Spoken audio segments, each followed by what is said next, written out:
A well-deserved point, I felt. Arguably one in the first 65, 70 minutes that you could have turned into all three.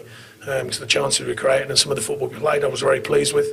We continually look to shift the team in different ways and different styles that we hope can be effective. And I thought it so nearly was today, with a lot of good passages and good openings. And now and again you need a marginal decision maybe. I think the offside on Corky, I've only seen it on a computer screen, so not the clarity of your screen, but it looked very, very tight. The penalty on, possible penalty only for the reason that when Johan makes the challenge, if that's in the middle of the pitch, you see them giving us a foul quite a lot. But I must say, I'd want my defender to go and block it, which he attempted to do. So I'm not crying that one in, but it needs a mention, I think. A lot of good things about the performance today, and coming off the back of a lot of travelling, so I was very pleased with the mentality, that's for sure.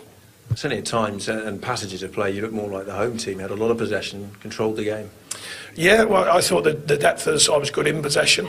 The attempt to get a high line when we're out of possession.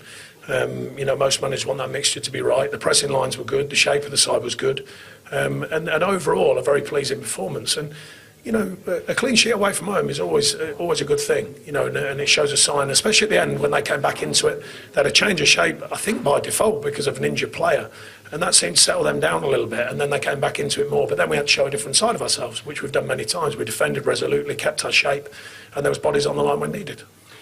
Reminiscent perhaps in places then of what you did on Thursday night in the latter stages there, how important is the characteristic quality of somebody like a Joe Hart in your side at times like that? It's certainly not about Joe, it's the characteristics of the whole side. We've been building a team full of character for many years here, or certainly the 6 that I've been here, but I think the demands of the Premier League insist you have a mixture. You've got to play, everyone knows that, and you've got to have quality, but equally you've got to have a good mentality and a firm willingness and desire as a group. And we're attempting to find both. We want to play, we want to be effective in our play, but equally when you've got to back to the wall and you've got to grind it out, then you've got to do that. And we've shown we can do that, and we've shown today we can also play. So finding that balance is a continual thing that we're looking for. Have you shown today as well that you can juggle that Thursday, Sunday turnaround with long trips potentially along the way? Well, the one thing about it, I've made it clear all along that the Premier League is still the thing. It's the biggest challenge of all. The Premier League and being in the Premier League. Europa is a brilliant badge of honour, and I'm not doing it down. You saw we were competitive away, and we had to make changes. But the facts are the facts. The Premier League is what we want to build into again this season. We know it's a big challenge, so I'll make the change that I need to make on Thursday to make sure that players can hopefully be effective in both, because that's what you want.